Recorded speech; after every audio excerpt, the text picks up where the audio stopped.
மழைக்கால கூட்டத்தொடர் நேற்று ஆகஸ்ட் 21ஆம் தேதியோடு நிறைவடைந்தது. இந்த கூட்டத்தொடரில் கடைசியாக அவர்கள் அறிமுகப்படுத்திய 3 சட்டங்கள் நாடாளுமன்ற ஜனநாயகத்தையே குழி தோண்டி புதைக்கும் மிக மோசமான சட்டங்களாகும். 30 நாட்கள் விசாரணை கைதியாக சிறையில் இருந்தால் போதும் முதலமைச்சர், அமைச்சர் மற்றும் பிரதமர் ஆகிய பதவிகளில் இருப்பவர்களை அந்த பதவியிலிருந்து நீக்க முடியும் என்கிற சட்ட மசோதாக்கள் எதிர்க்கட்சிகள் மிக கடுமையாக எதிர்ப்பு தெரிவித்த நிலையில் நாடாளுமன்ற கூட்டு நடவடிக்கை குழுவுக்கு இப்போது அனுப்பியிருக்கிறார்கள்.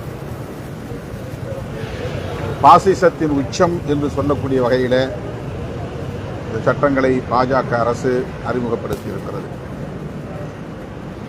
ஏற்கனவே சிஏஏ, என்பிஆர், என்ஆர்சி போன்ற சட்டங்களை அறிமுகப்படுத்தினார்கள். கடுமையான எதிர்ப்புக்கு மத்தியிலே நிறைவேற்றம் செய்தார்கள். ஆனால் அதை நடைமுறைப்படுத்த முடியாத நிலை உச்சநீதிமன்றத்தால் ஏற்படுத்தப்பட்டிருக்கிறது. மீண்டும் அதிலிருந்து ஒரு படிப்பினையை பெற்றுக்கொள்ளாமல் மிக மோசமான ஒரு கருப்பு சட்டங்களை அறிமுகப்படுத்தியிருப்பது நாடாளுமன்ற ஜனநாயகத்தின் மீதான ஒரு பாசிச தாக்குதல். நாட்டு மக்கள் விழித்துக் கொள்ள வேண்டும். அவர்கள் தமிழ்நாட்டிலும் காலூன்ற துடிக்கிறார்கள். தமிழ்நாட்டு மக்கள் மிகவும் எச்சரிக்கையாக இருக்க வேண்டும்.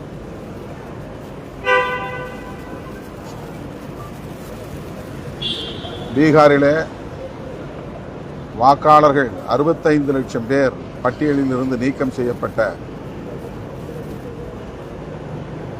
ஒரு நிலை அம்பலமாகியிருக்கிறது. ராகுல் காந்தி அவர்கள் அதை ஆதாரங்களோடு அம்பலப்படுத்தி இருக்கிறார். அது குறித்து விவாதிப்பதற்கு இந்த கூட்டத்தொடர் முழுவதும் எதிர்க்கட்சிகள் கோரிக்கை வைத்தும் அதை ஒரு பொருட்டாகவே இந்த அரசு எடுத்துக்கொள்ளவில்லை. கடைசி வரையில் அது குறித்து விவாதிப்பதற்கு அவர்கள் முன்வரவில்லை. கடும் எதிர்ப்புகளுக்கு இடையில் சில சட்ட மசோதாக்களை அவர்கள் சட்டங்களாக்கியிருக்கிறார்கள். இந்த மழைக்கால கூட்டத்தொடர் மக்கள் விரோத சட்டங்களை அறிமுகப்படுத்துவதற்கான ஒரு கூட்டத்தொடராகவே முடிந்திருக்கிறது. பாஜக அரசு பாசிச அரசு என்பதை உறுதிப்படுத்துவதற்கு இந்த கூட்டத்தொடரை ஒரு சான்றாக அமைந்திருக்கிறது.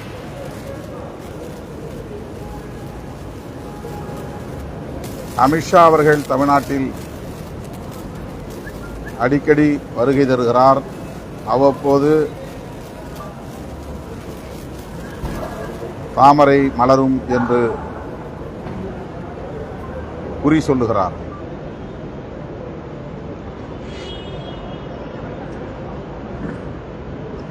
திமுக தலைமையிலான மதசார்பற்ற முற்போக்கு கூட்டணியை வீழ்த்துவதே எங்கள் முதல் வேலை என்று சவடால் பேசுகிறார். புதிதாக தோன்றுகிற கட்சிகளாக இருந்தாலும் பழைய கட்சிகள் பாஜக போன்ற கட்சிகளாக இருந்தாலும் அவர்கள் மதசார்பற்ற முற்போக்கு கூட்டணியை வீழ்த்த வேண்டும் என்பதிலேயே குறியாக இருக்கிறார்கள். தமிழ்நாட்டு மண்ணில் அவர்களின் சதி முயற்சி வெற்றி பெறாது என்பதை உரிய நேரத்தில் மக்கள் உணர்த்துவார்கள்.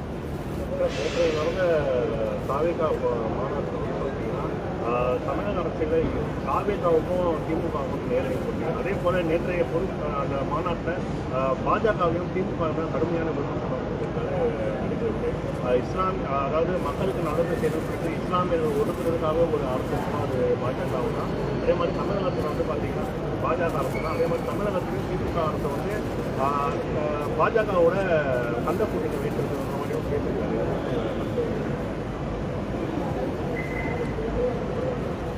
தமிழக வெற்றிக் கழகம் நடத்தியிருக்கிற 2வது மாநில மாநாடு வெற்று கூச்சல்களுக்கும் ஆரவாரங்களுக்கும் அடையாளமாக இருந்திருக்கிறது. உருப்படியான எந்த கொள்கை கோட்பாட்டு முழக்கம் இல்லை. ஆக்கப்பூர்வமான செயல் திட்டங்கள் அறிவிக்கப்படவில்லை. திமுக வெறுப்பு, திமுக வெறுப்பு, திமுக வெறுப்பு என்பதே அந்த மேடையில் அவர்கள் உமிழ்ந்த அரசியல். ஆட்சிக்கு வருவோம், ஆட்சிக்கு வருவோம் என்று ஆர்ப்பரித்த பகல் கனவை கூச்சல்களாக முழங்கிய முழக்கங்கள் தான் அங்கே காணப்பட்டது. கட்சி தொடங்கி இத்தனை ஆண்டுகள் ஆகியும் 2 மாநாடுகள் நடத்தியும் அவர்களது கொள்கை கோட்பாடுகள், செயல் திட்டங்கள் என்னவென்றே அவர்களுக்கே இன்னும் புரியவில்லை என்பதை இந்த மாநாட்டில் அவர்கள் எழுப்பிய கூச்சலும் வெற்று ஆரவாரங்களும் நமக்கு உறுதிப்படுத்தி இருக்கின்றன. இத்தனை லட்சம் பேரை திரட்டி வெறும் சவடால்களை மட்டுமே முன்வைத்திருக்கிறார். திமுக வெறுப்பை மட்டுமே உமிழ்ந்திருக்கிறார் நடிகர் விஜய் அவர்கள். அவருடைய பேச்சில் ஆக்கப்பூர்வமான எந்த கருத்தும் இல்லை, கருத்தியலும் இல்லை.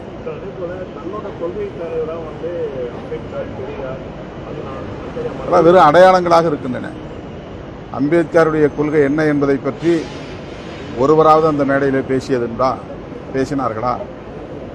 பெரியாரின் கொள்கை என்ன என்பதை பற்றி அவர்களின் பேச்சில் ஏதாவது வெளிப்பட்டதா?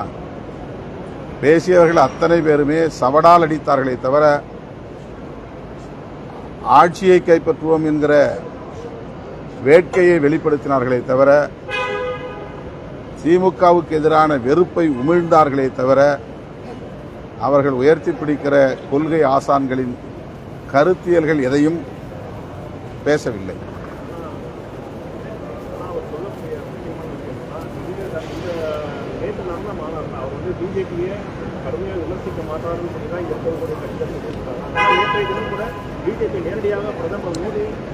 அதாவது பாஜகவை கொள்கை எதிரி என்கிறார், திமுகவை அரசியல் எதிரி என்கிறார். இது ஏற்கனவே சொன்னதுதான். மீண்டும் அதையே ரிப்பீட் செய்திருக்கிறார்.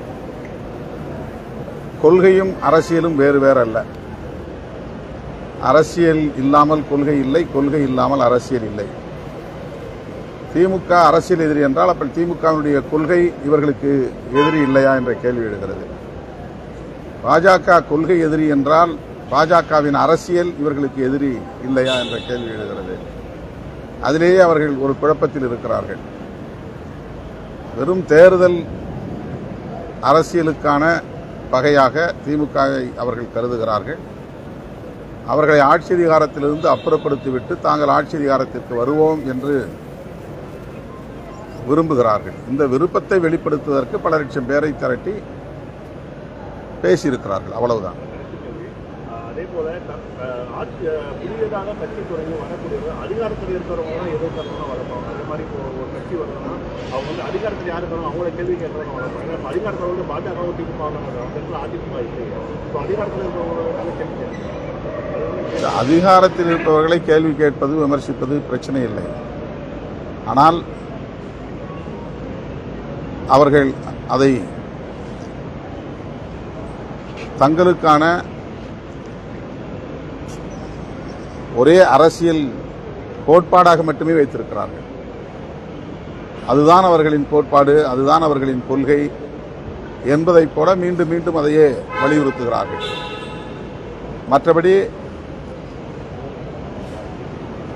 அவர்கள் கொள்கை சார்ந்த அல்லது கோட்பாடு சார்ந்த தீர்மானங்கள் எதையும் முன்வைக்கவில்லை. இப்போது இந்தியா முழுவதும் பற்றி எரியும் பிரச்சனை எஸ்ஐஆரை பற்றி என்ன நிலைப்பாடு, ஏன் அது குறித்து எந்த தீர்மானத்தையும் அவர்கள் நிறைவேற்றவில்லை அல்லது அதை பற்றி பேசவில்லை. இந்தியா முழுவதும் மட்டுமல்ல, உலகம் முழுவதுமே இது பற்றிய ஒரு உரையாடல் இன்றைக்கு தொடங்கி இருக்கிறது. ஜனநாயகத்தின் மீது நம்பிக்கை உள்ளவர்கள் அத்தனை பேருமே இந்த வாக்கு திருட்டு குறித்து கருத்துக்களை பகிர்ந்து வருகிறார்கள். ஆனால் வாக்கு திருட்டு பற்றி தேர்தல் ஆணையமே பாஜக அரசுக்கு துணை போகக்கூடிய மிக மோசமான இந்த குற்றச் செயல் குறித்து தமிழக வெற்றிக் கழகத்தின் நிலைப்பாடு என்ன?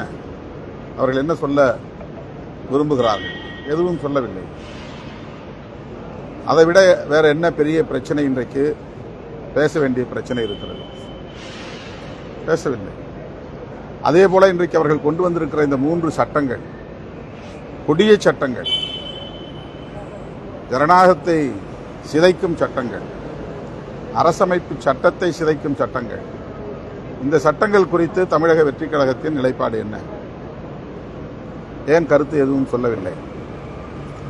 ஆணவ கொலைகளுக்கான தடுப்புச் சட்டம் வேண்டும் என்று சொல்லுகிறோம். தென் மாவட்டங்களில் ஆணவ கொலைகள் அதிகரித்திருக்கின்றன. அந்த மண்ணில் நின்று கொண்டு ஆணவ கொலைகள் கூடாது என்று சொல்ல என்ன தயக்கம்? ஆணவ கொலைகள் குறித்து கருத்து ஏதும் சொல்லவில்லை. ஏனென்றால் கருத்தியல் சார்ந்து இன்னும் அவர்கள் விவாதிப்பதற்கே தயாராக இல்லை. ஆட்சி அதிகாரத்தில் இருப்பவர்களை விமர்சிக்கக்கூடாது என்று நாம் சொல்லவில்லை. அதிகாரத்தின் மீது இருக்கிற வெறி திமுக மீதான வெறுப்பாக மாறுகிறது, அவ்வளவுதானே தவிர கொள்கை சார்ந்த விமர்சனங்களாக இல்லை.